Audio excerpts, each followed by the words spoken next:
The engine was dead. The radio was silent. The road ahead was empty, but behind them, steel was moving through the fog. Sergeant Frank Nowak pressed his eye to the scope and saw what he'd been dreading since first light.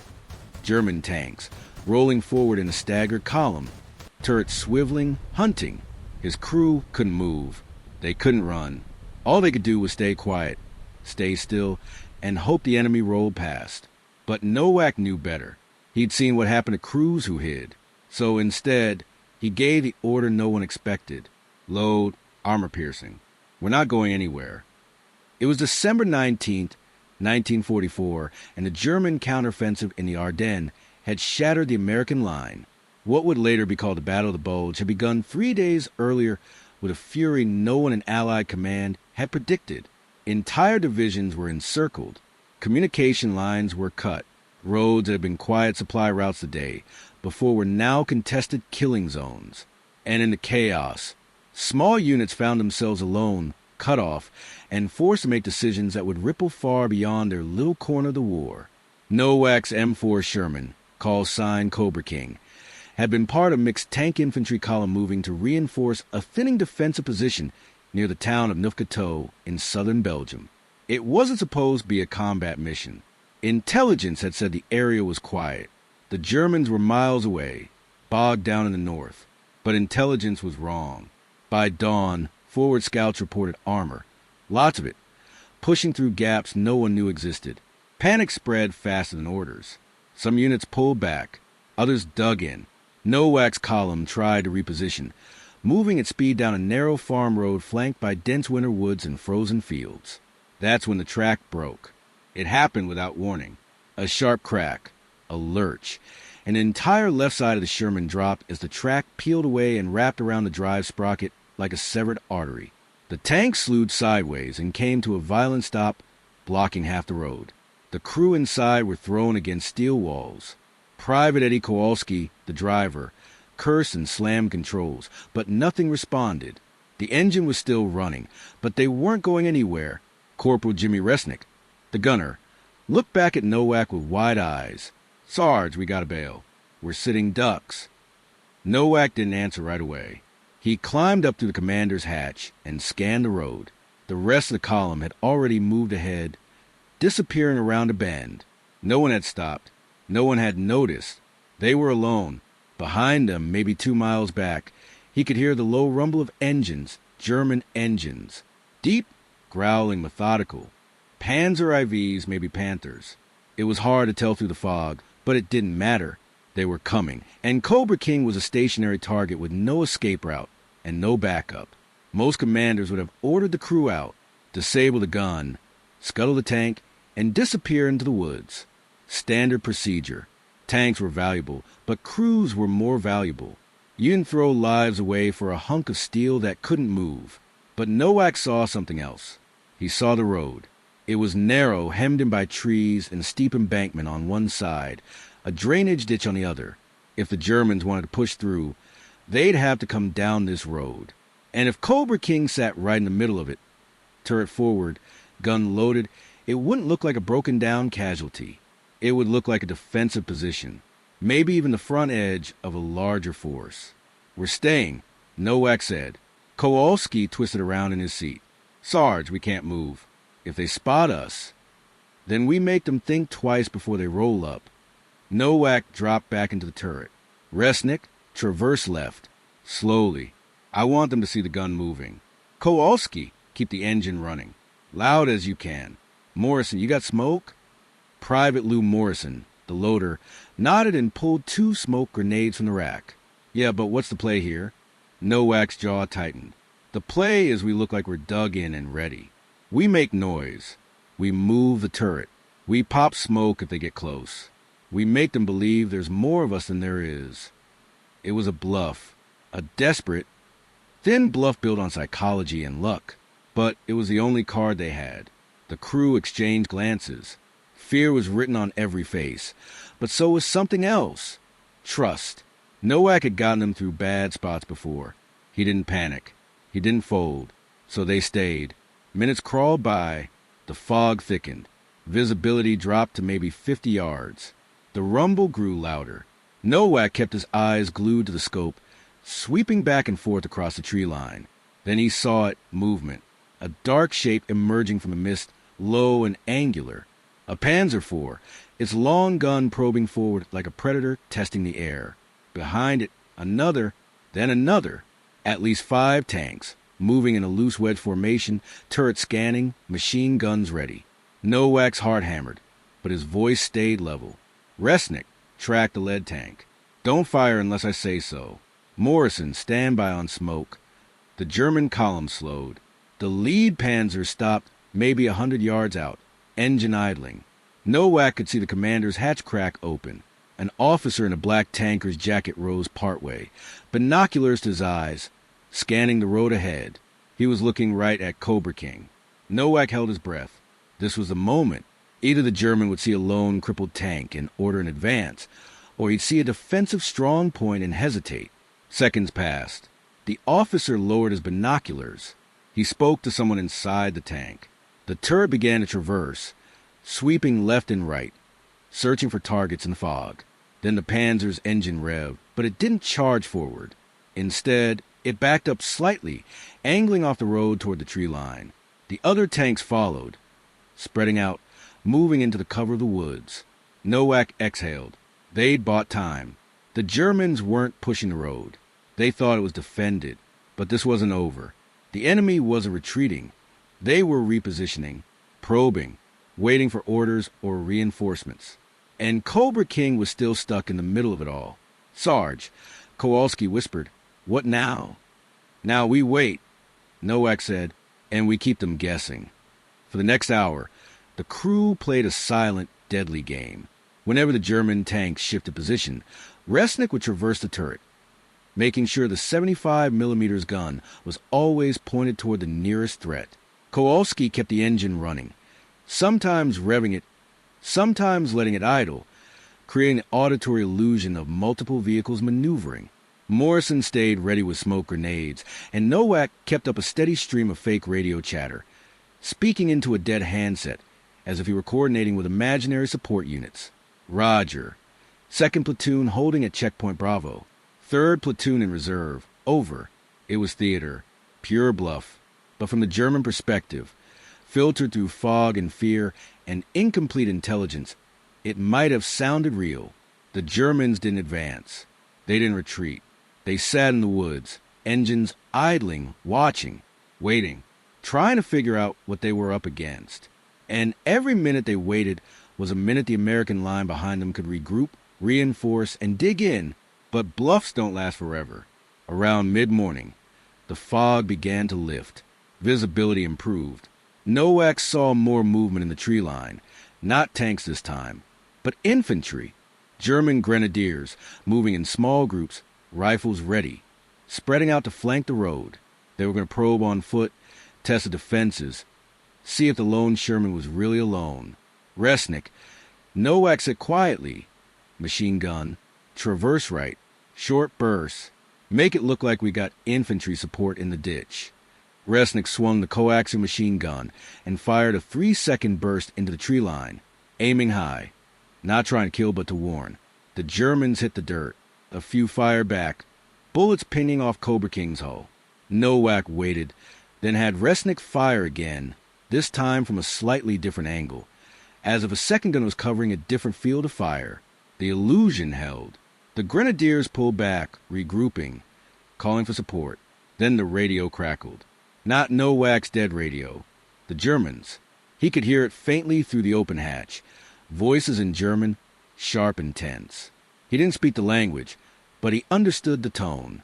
Confusion, frustration, caution. They were asking for orders, asking for clarification, asking if they should commit to a full assault or wait for heavier support. And then, unbelievably, they began to pull back. Not a retreat, but a repositioning. The Panzers backed deeper into the woods.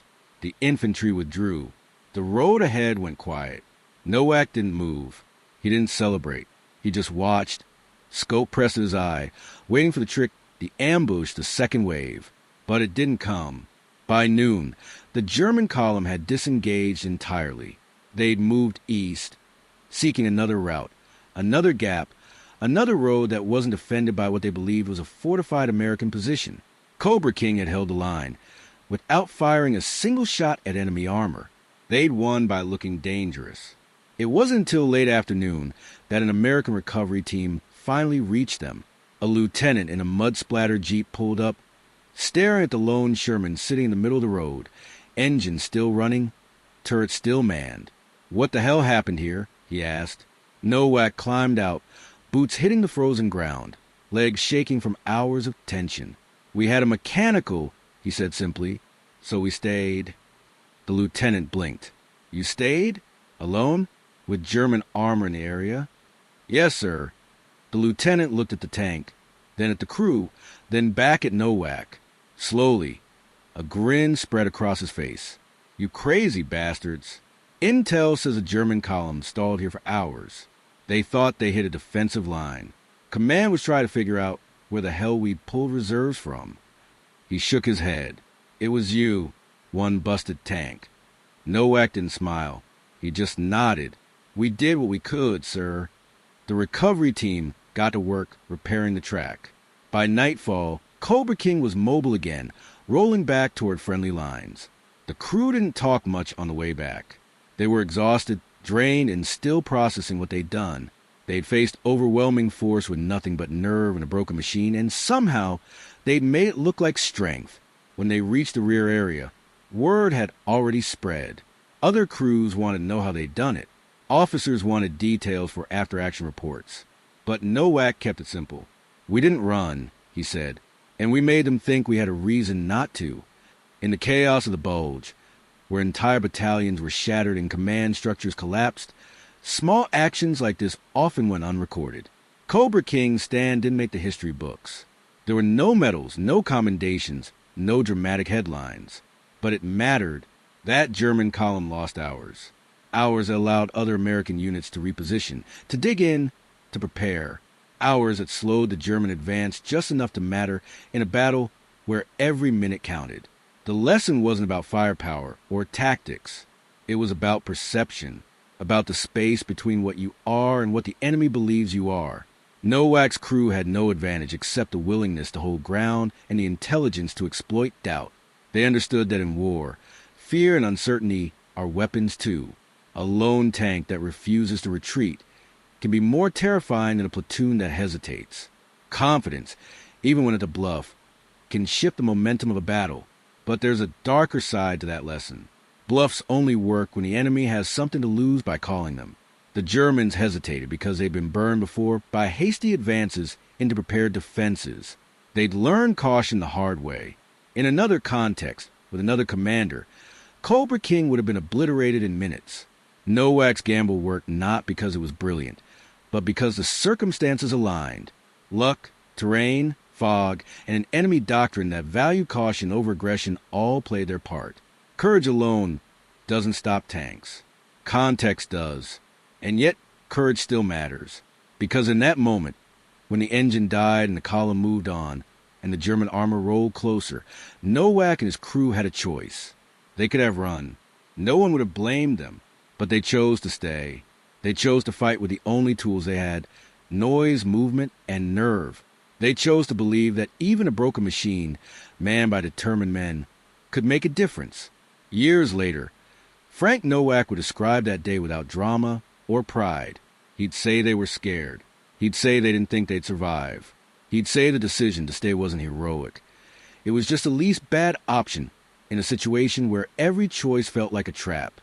But he'd also say this: we didn't want to be the reason the line broke. We didn't want to be the crew that ran and left a gap. So we stayed.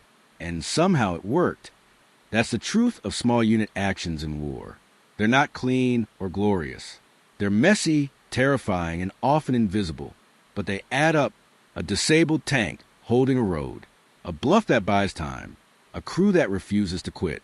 These are the moments that don't fit neatly into strategic analyses or grand narratives, but they shape outcomes nonetheless. They remind us that wars are fought not just by generals and divisions, but by individuals making hard choices in impossible situations. Cobra King rolled through the rest of the bulge. The crew survived the winter. They fought in other battles, faced other dangers, and eventually made it home. But none of them ever forgot the morning they sat alone on a frozen road, engine dead, enemy approaching, and decided to stay anyway. It wasn't the biggest battle they fought. It wasn't the most dangerous. But it was the one that taught them what they were capable of when everything else was stripped away. Because in the end, defense isn't just about walls and guns and numbers. It's about the refusal to yield. It's about holding ground not because you can, but because you must. It's about making the enemy believe you're stronger than you are. And sometimes, if you believe it hard enough yourself, it becomes true. But the story doesn't end there. Because what happened on that frozen road wasn't just about one crew's survival. It rippled outward in ways Nowak and his men never fully understood until much later. The German column that stalled didn't simply turn around and vanish.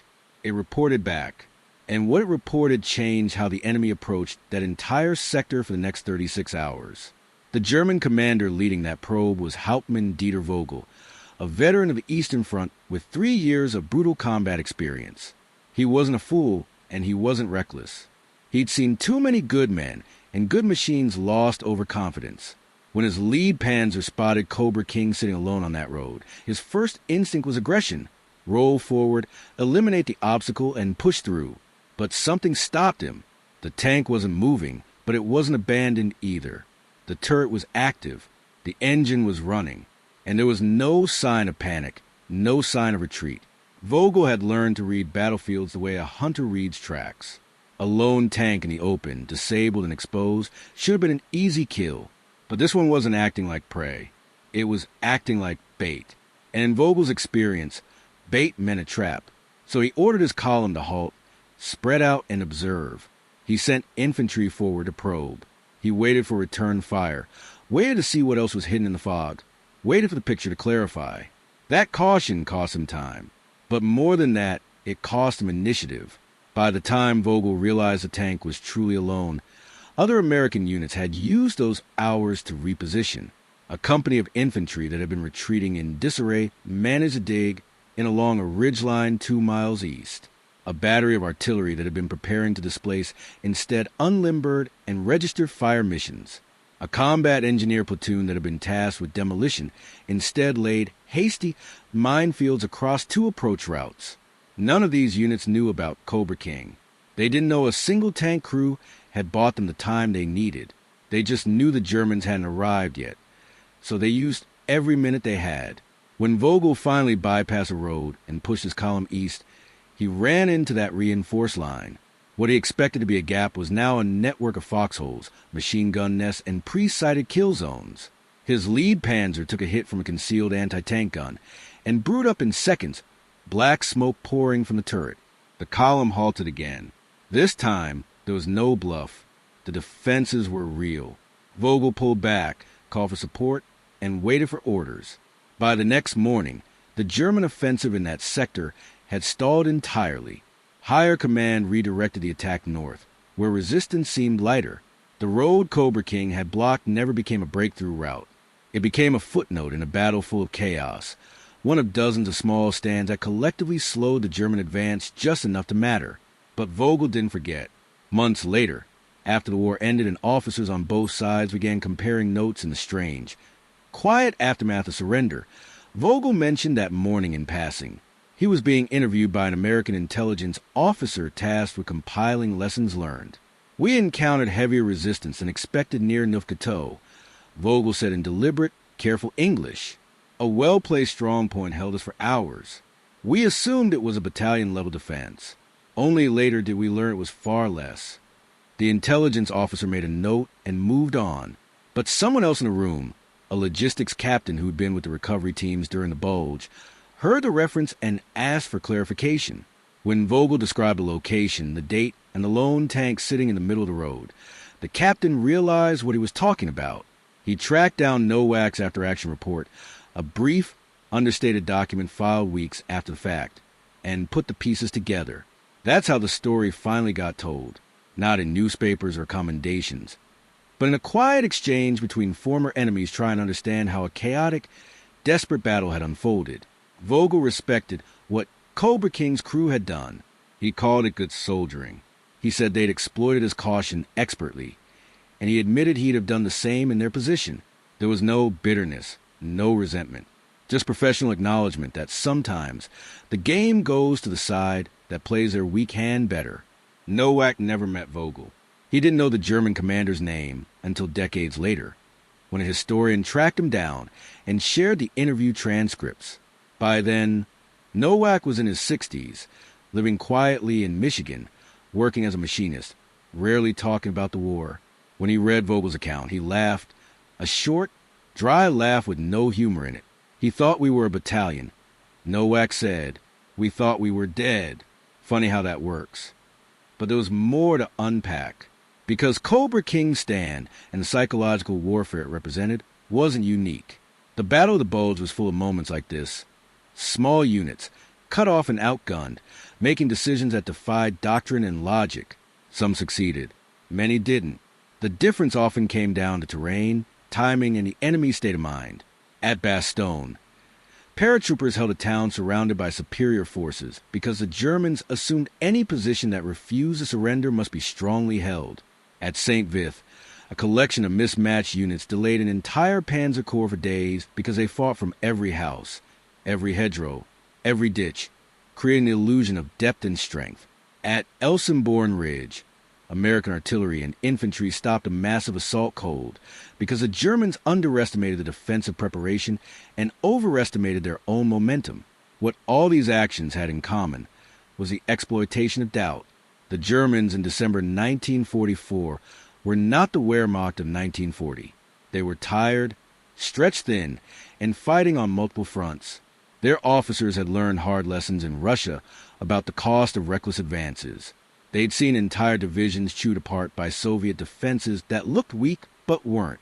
So when they encountered resistance in the Ardennes, even light resistance, they hesitated. They called for support. They probed instead of charging. And that hesitation, multiplied across dozens of small engagements, bled away the speed and surprise the offensive needed to succeed. Cobra King was one thread in that larger tapestry. A single tank, a single crew, a single morning. But threads matter. Pull enough of them, and the whole fabric unravels. After the war, Nowak tried to move on. He didn't join veterans groups. He didn't attend reunions. He kept in touch with Resnick and Morrison for a few years, exchanging Christmas cards and occasional phone calls. But eventually, even that faded. Kowalski died in a car accident in 1953. The others scattered across the country, building lives, raising families, leaving the war behind as much as anyone ever really can. But the memory stayed with Nowak, not as a source of pride, exactly, but as a puzzle he kept turning over in his mind. Why had the Germans stopped? Why had the bluff worked? What would have happened if Vogel had been more aggressive? Or if the fog had lifted sooner? Or if the German infantry had pushed harder? The answer was always the same. Luck. Luck in context. He'd made the right call, but only because circumstances allowed it. In another situation with another enemy, the same decision would have been suicide. That realization haunted him more than the fear or the danger ever did, because it meant there was no formula, no reliable principle he could pass on. Courage wasn't enough. Intelligence wasn't enough. Even good tactics weren't enough. Sometimes you did everything right and still lost. Sometimes you did everything wrong and still won. War was chaos dressed up in uniforms and orders, and the only honest thing you could say about it was that you survived or you didn't. And often the difference was nothing you controlled. And yet, people kept asking for lessons. Historians, students, young officers training for wars that hadn't happened yet. They all wanted to know what Nowak had learned, what wisdom could be extracted from that morning on the frozen road. And eventually, reluctantly, he gave them an answer, not the answer they wanted, but the one he believed. You do what you can with what you have, he said. You don't quit just because the situation's bad. You don't assume the enemy knows more than you do. You make them react to you, even when you've got nothing. And you accept that sometimes it works and sometimes it doesn't. And either way, you live with it. It wasn't inspiring. It wasn't poetic. But it was true. And in its own way, it was more valuable than any heroic platitude, because it acknowledged the reality of small unit combat. that most of the time you're scared, confused, and making it up as you go, that the difference between success and failure is often invisible until after the fact, that the best you can do is refuse to quit and hope that refusal matters. For the men who fought in the Bulge, that refusal mattered more than any single battle or strategy. The Germans had better tanks, better position, and the element of surprise. But they didn't have the collective stubbornness of thousands of American soldiers who simply would not break. Men like Nowak, who stayed when they should have run. Men like the paratroopers at Bastogne, who held when they should have folded. Men like the engineers who blew bridges under fire. The artillerymen who fired until their barrels glowed. The infantrymen who fought from cellars and barns and ditches because there was nowhere else to go. None of them were heroes in the Hollywood sense. They were cold, hungry, scared, and desperate, but they didn't quit. And cumulatively, across 100 small engagements, their refusal to quit became something larger than any of them individually. It became the reason the German offensive failed, not because of brilliant generalship or superior firepower, but because the line held just long enough, just barely, in just enough places. Cobra King stand was one of those places. A single point on a map where the line could have broken, but didn't. Where a crew with a dead track and no backup decided to stay and bluff their way through the longest morning of their lives. And in doing so, they bought time. Time for others to dig in. Time for the line to solidify. Time for the offensive to lose its edge. That's the legacy. Not glory or recognition, but time, the most valuable currency in war. Purchased with nerve and luck, and a refusal to accept the obvious outcome. Frank Nowak died in 1998, 74 years old, in a hospital in Detroit. His obituary mentioned his service in World War II, but gave no details. His family knew he'd been a tank commander, but they didn't know the specifics. He'd never told them about the road, the fog, or the German column that stopped because one broken tank refused to look broken. But the story survived, passed along in veterans groups, in military history forums, in the footnotes of Bulge histories. And every so often, someone reading about the battle stumbles across a mention of a lone Sherman that held a road for hours against superior forces. And they wonder how that's possible. How does one immobile tank stop an armored column? The answer is simple and complicated at the same time. It stopped them because it looked like it could. Because the crew understood that in the chaos of battle, perception is reality. Because they made the enemy believe they were facing strength. And in that belief, the enemy made cautious choices that changed the course of the day. It's a lesson about psychology as much as tactics, about the power of confidence, even false confidence, about the space between what you are and what the enemy thinks you are, and how that space can be weaponized if you're smart and desperate enough. But it's also a lesson about cost, because bluffs are fragile. They require luck, terrain, and an enemy willing to hesitate. Push them too far, rely on them too often, and they shatter. Nowak knew that. He never romanticized what he'd done. He knew how close they'd come to dying, how easily the gamble could have failed. And maybe that's the real lesson. Not that boldness always wins, but that sometimes, when every other option is worse, boldness is the only rational choice. That refusing to accept defeat, even when defeat seems certain, can create opportunities that wouldn't otherwise exist. That wars are won not just by those who fight best, but by those who refuse to stop fighting. On a frozen road in Belgium, in the winter of 1944, for men in a crippled tank made that choice. They stayed, they bluffed, they held, and for a few critical hours, they made a difference. That's the story. If you found it worth your time, subscribe so you don't miss the next one, and drop a comment. Where are you watching from?